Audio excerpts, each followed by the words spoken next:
Bonjour chers amis. Aujourd'hui, je vais vous faire une petite vidéo particulière parce que je sais qu'à l'heure d'aujourd'hui, nous sommes dans des temps troublés, nous sommes dans des temps incertains, nous sommes dans des temps où le mot guerre ressort souvent, révolte ressort souvent, misère, panique, peur, tous des termes particulièrement négatifs qu'on aimerait bien ne plus entendre, voire ne plus connaître. Alors pourquoi cette petite vidéo? Peut-être pour vous donner un petit peu d'espoir au milieu de toute cette sinistrose ambiante. Beaucoup de gens, beaucoup de mes suiveurs se posent la question: pourquoi suis-je si focalisé sur l'Agartha et Shambhala? Évidemment, parce que c'est la première des civilisations qui a été conçue par l'homme sur cette terre tout au moins. Et elle fut un exemple qui fut copié par toutes les autres civilisations, peu ou prou, de manière à essayer de survivre dans un monde qui est relativement difficile, que ce soit sur le point de vue climatologique ou que ce soit sur le point de vue, je dirais, des relations entre les peuples.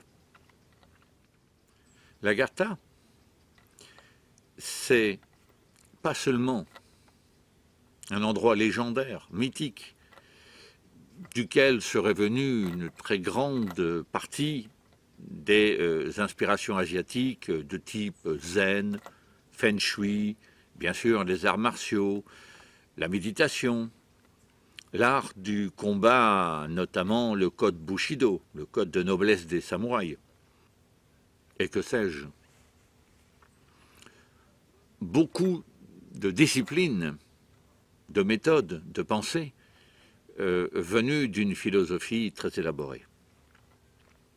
La plupart d'entre vous pensent que le bouddhisme est né au Tibet ou dans ses alentours, alors qu'en fait le bouddhisme est venu d'une autre philosophie beaucoup plus profonde qui s'appelle le Bonpo.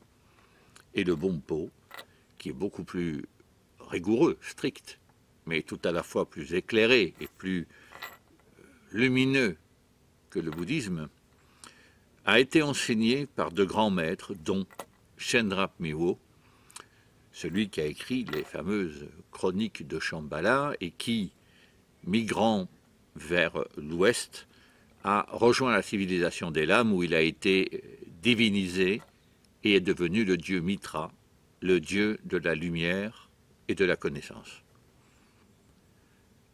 À travers Shambhala, ces légendes, ces récits, tous aussi incroyables les uns que les autres, qu'on retrouve à l'intérieur du Mahabharata, du Bhagavad Gita, des Védas, des Puranas, un nombre incalculable d'écrits, de philosophes, montrent que les valeurs antédiluviennes, c'était quand même les valeurs maîtresses qui ont régné sur cette terre des dizaines, si ce n'est des centaines de milliers d'années.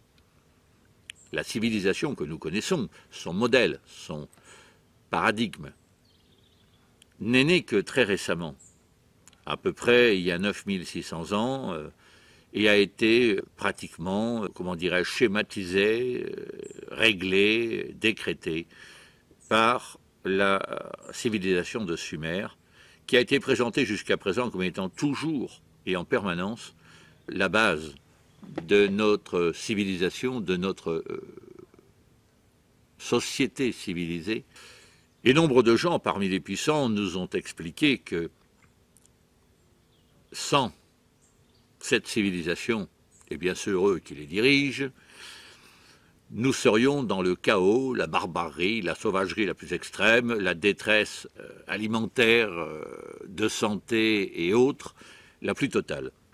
Or, on le sait maintenant, les civilisations antédiluviennes ont bien existé avant ce modèle de société qu'on nous prône en permanence, et elles furent évidemment bien mieux que toutes les civilisations qui ont émergé, qui ont éclos à l'intérieur de cette grande civilisation post-diluvienne, bâtie essentiellement par 13 familles Illuminati, qui ont elles-mêmes créé toute une pieuvre je puis dire, dont l'ONU, qui est pour moi un théâtre de marionnettes, et évidemment des groupes plus sombres, comme Bilderberg, comme un certain nombre de sociétés secrètes, dont on sait qu'on retrouve à l'intérieur des personnages comme Epstein, Weinstein, et j'en passe, et des meilleurs, ce que l'un de mes amis appelle l'état profond.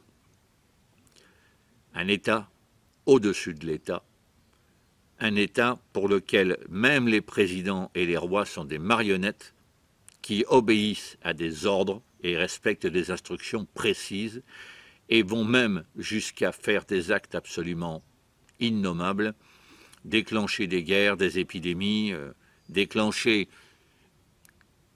des moyens de réguler la population terrestre qui se trouve quand même aujourd'hui atteindre pas loin des 8 milliards. Et aux yeux de ces personnes, évidemment, nous sommes trop nombreux.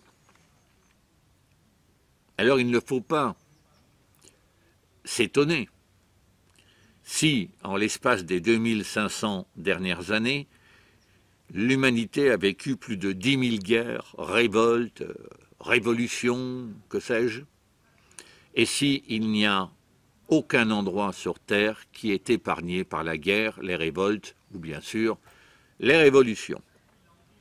Tout ce qui se passe aujourd'hui avec l'État islamique n'est, comment dirais-je, qu'un épiphénomène par rapport à d'autres problèmes du même ordre qui sont simplement, soit ils ont migré, ils sont allés ailleurs, dans d'autres pays, se transférer, s'exporter, dirons-nous, soit ils ont cessé parce que les intérêts qui étaient en jeu ne sont plus les mêmes aujourd'hui. Donc, on déclenche une guerre quand ça nous arrange et on la fait s'arrêter quand ça nous arrange aussi. C'est un peu le raisonnement des Illuminati. Alors, pour ceux qui ne l'ont pas compris encore, les Illuminati en latin, ça veut dire les éclairés, ceux qui savent et qui savent quoi, mais qui savent le passé de l'humanité avant ce que l'on nous présente comme étant le modèle de société idéale, la société post-diluvienne. Et vous voyez bien qu'elle n'est pas idéale. Vous êtes nombreux, pour ne pas dire la multitude, à ressentir tous les jours et tout le temps que, en fait, il y a toute une série d'injustices qui ne sont d'ailleurs pas réparées par la justice des hommes, et toute chose d'anormalité, d'anomalie, dont vous ressentez au plus profond de vous-même l'existence, mais vous ne pouvez pas expliquer pourquoi vous les jugez comme tels. En fait, tout simplement parce que, au sein de vous, dans votre âme et conscience, existent des réminiscences de l'ordre premier, les civilisations qui existaient avant la civilisation post-diluvienne, et que, bien sûr, en quelque sorte, votre corps, votre mémoire, votre âme, vos gènes se rappellent littéralement ce qu'était avant et compare avec ce qui est, et bien entendu se rendre compte qu'il n'y a rien qui va. Hein. Pour être très clair, mais ce n'est pas d'aujourd'hui qu'il n'y a rien qui va. Hein. Comme je vous l'ai dit, c'est à partir de Sumer qu'il n'y a rien qui va. Donc, aujourd'hui, quel est le grand espoir? Le grand espoir, c'est que bien avant que, je dirais, l'islam existe en tant que religion, en tant que prophète, Mohammed, bien avant lui, des milliers d'années avant lui, et non pas quelques milliers d'années ou le tout début du premier millénaire de notre ère, comme veulent bien le faire croire certains philosophes plus ou moins à la botte de nos amis les Illuminati, existait une prophétie. Cette prophétie a prédit clairement que, à un moment donné de notre histoire, l'Agartha et Shambhala se réveilleront, renaîtra, réexistera. Pourquoi? Parce qu'en fait, si on suit notamment les carnets de Wesley et pratiquement tous les ouvrages secrets, sacrés et surtout anciens, nous avons été en quelque sorte programmés il y a des centaines de milliers d'années pour conquérir cette terre alors que nous étions à l'époque confinés nous aussi, mais dans nos cités et pour des raisons qui serait trop long ici de vous expliquer. Quand les Rigiennes, les dirigeants d'Agartha, les anciens, nos aïeux, puisque les Agartiens et nous, c'est la même chose, il faut le savoir, même si nous avons une partie infime, une parcelle infinie de Néandertal, et si nous avons effectivement probablement copulé ou avoir été modifiés à travers les gènes de Néandertal, il faut savoir que Néandertal, c'est le véritable propriétaire de la planète Gaïa, que nous appelons Terre. Et Terre, en dravidien, ça veut dire le troisième espoir, et le dravidien, c'est de l'Agartien. Donc il faut le savoir. Et le dravidien était parlé par, notamment, et est encore parlé, mais plutôt en langue sacrée aujourd'hui, par les Tamils, les Tamouls, du Sri Lanka et du sud de la péninsule indienne. C'est plutôt aujourd'hui une langue sacrée qu'une langue habituelle, mais ses origines vont au-delà du sanskrit. Le dravidien est pratiquement une adaptation, en quelque sorte, du kamana, la langue antédiluvienne, la langue qui était parlée sur l'ensemble de cette planète à un moment donné.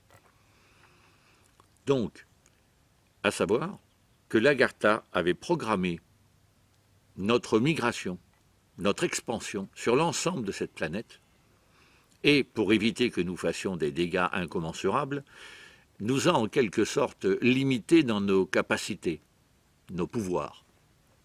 Certaines choses que je présente régulièrement dans les séminaires, la télékinésie, la télépathie, les forces, les ondes de forme et leur capacité à faire et à réaliser certaines choses, sont des souvenirs de ce qu'étaient nos pouvoirs naturels quand nous étions uniquement des Agartiens.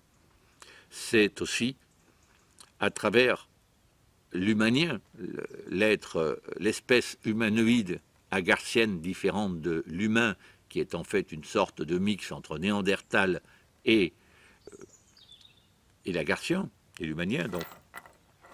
Et lorsqu'a été programmée la migration, l'expansion du peuple agartien sur l'ensemble de la planète, qui a donné par un mix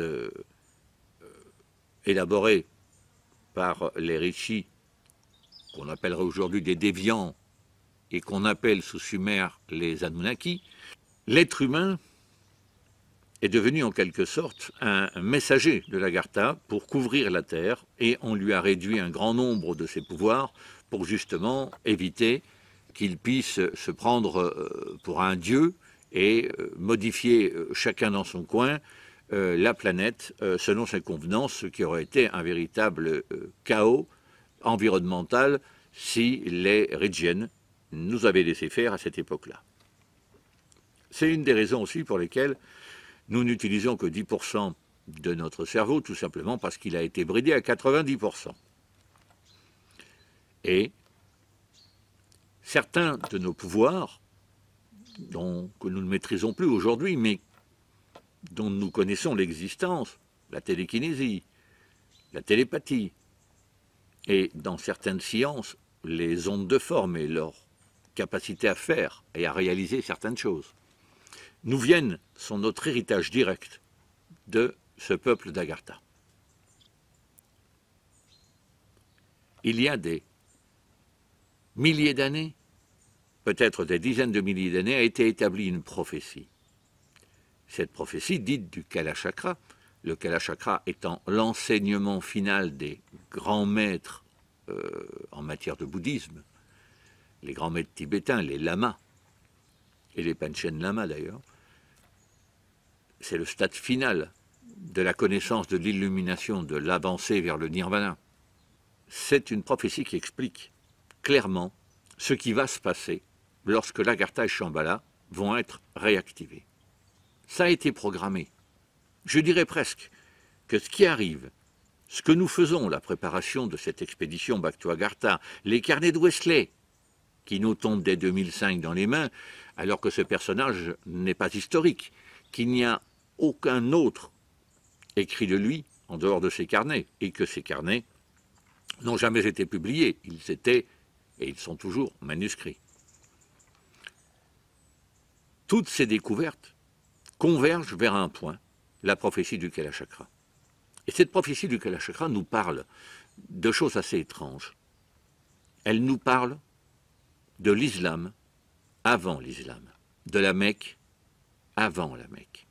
Si la prophétie du Kalachakra avait été écrite, diffusée, à une époque où l'islam aurait été créée, existante, ils auraient probablement écrit, les gens de la Mecque, l'islam. Non, ils parlent d'une guerre qui va éclater sur l'ensemble du globe entre en fait trois grandes factions. Évidemment, Shambhala, mais ça va débuter d'abord par une guerre et une invasion réalisée par des gens qu'ils appellent les Meklas. Et ces Mecs-là sont tous identifiés à un endroit bien particulier dans le croissant fertile et même jusqu'en Arabie Saoudite, où se trouve comme par hasard la Mecque. Il nous parle de l'islam sans prononcer une seule fois le mot islam, mais en expliquant tous les travers que cette religion a pris depuis sa naissance et toutes les choses négatives qu'elle a amenées à un moment donné dans son histoire. Bien sûr, l'islam n'est pas seul responsable. On ne peut pas dire non plus que la chrétienté, c'était une gentille religion à l'époque des croisés. Et que l'Inquisition, ça n'a jamais été imaginaire. Mais, visiblement, la philosophie bouddhiste, bompoïste, est en fait alertée par cette population de gens qui vont penser d'une certaine manière, agir d'une certaine manière, et ils sont présentés d'emblée comme étant des ennemis. Des ennemis liberticides, certainement pas fraternels et encore moins égalitaires. Va s'ajouter à ces gens-là, évidemment, le groupement des Illuminati qui va considérer les gens d'Agartha et de Shambhala comme des ennemis, même si en fait ils leur sont liés par le sang, puisque les Illuminati sont des déviants. Ce sont ces fameux Rishi, fameuses Anunnaki, qui ont régné sur cette terre depuis environ 9600 ans. Donc nous nous trouvons en face déjà de deux grandes factions, et après, à l'intérieur même, on va dire des factions humaines, va se trouver plusieurs camps. Dans la prophétie du Kalachakra, l'Amérique est symbolisée par un aigle. Et l'Amérique va jouer l'isolationnisme, et je dirais même d'une certaine manière la lâcheté, en pratiquement se ralliant aux Illuminati et en abandonnant l'Europe à son sort, c'est-à-dire à une invasion des Meklas. Et c'est l'ours, qui symbolise la Russie, qui va intervenir en s'alliant à Shambhala pour détruire définitivement et les Illuminati, et les Meklas, et la puissance américaine qui va être balayée par une guerre colossale dont le point, comment dirais-je, dont le pic le plus élevé, l'apogée de cette guerre aura lieu au Sahara, avec une bataille qui va du côté ennemi, à Shambhala et à l'Agartha, associer plus d'1 milliard d'individus. C'est assez ahurissant quand on apprend comme ça les choses.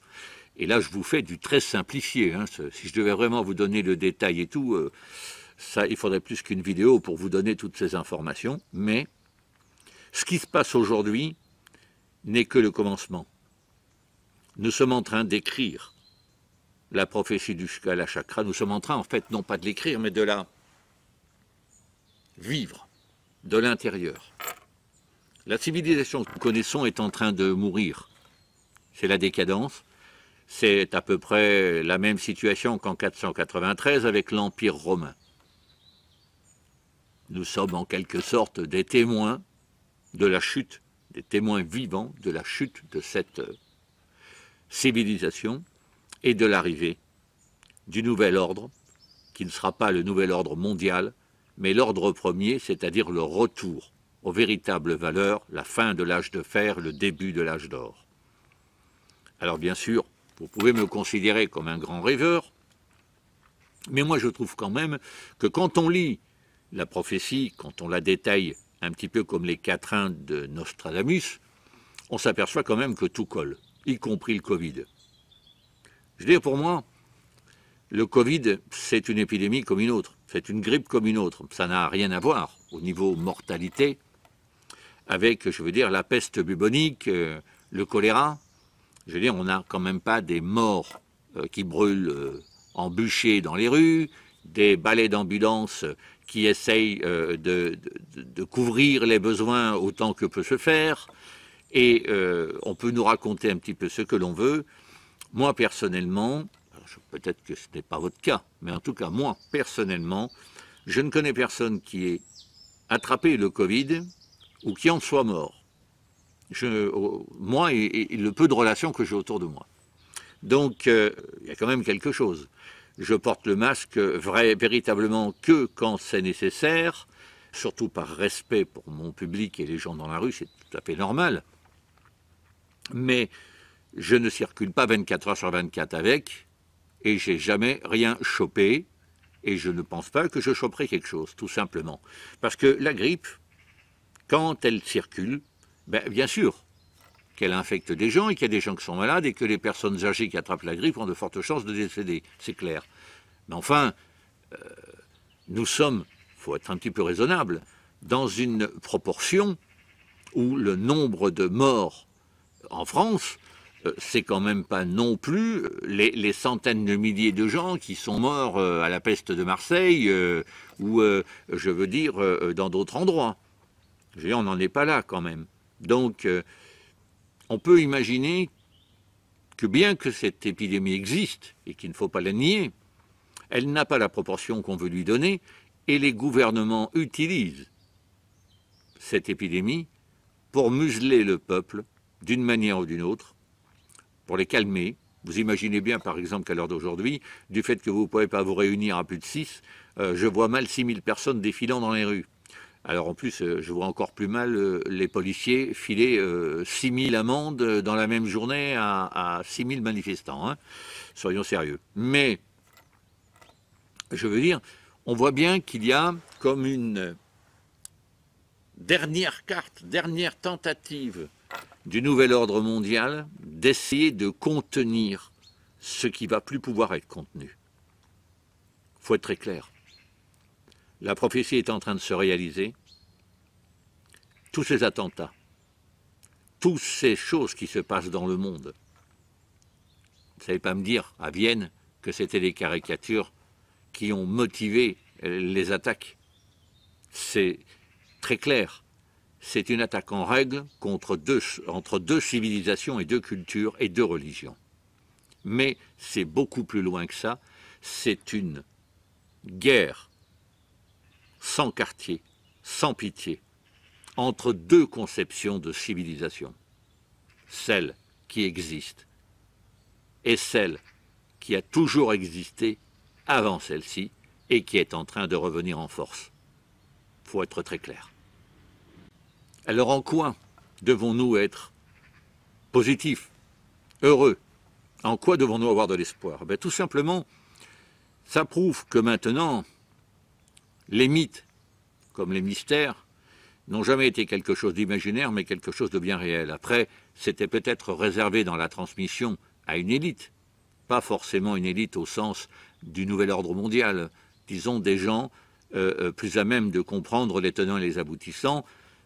C'est pour ça que Lagartha et Shambhala avaient divisé le monde en deux individus, en deux types d'individus, les mystiques, ceux qui savaient, qui étaient enseignés, qui étaient détenteurs des secrets et qui devaient les diffuser le plus intelligiblement possible, au deuxième type d'individus, les communs, ceux j'allais dire, qui sont de la vie quotidienne et pour lesquels tous ces mystères, tous ces mythes sont des choses qui sont relativement peu compréhensibles et pas forcément atteignables au sens qu'il faut avoir quand même un certain enseignement pour arriver à bien comprendre les tenants et les aboutissants de tout ça. Mais une chose est sûre, le monde est en train de bouger, la civilisation va s'effondrer, celle-là va s'effondrer, l'ordre premier est de retour, il arrive rapidement.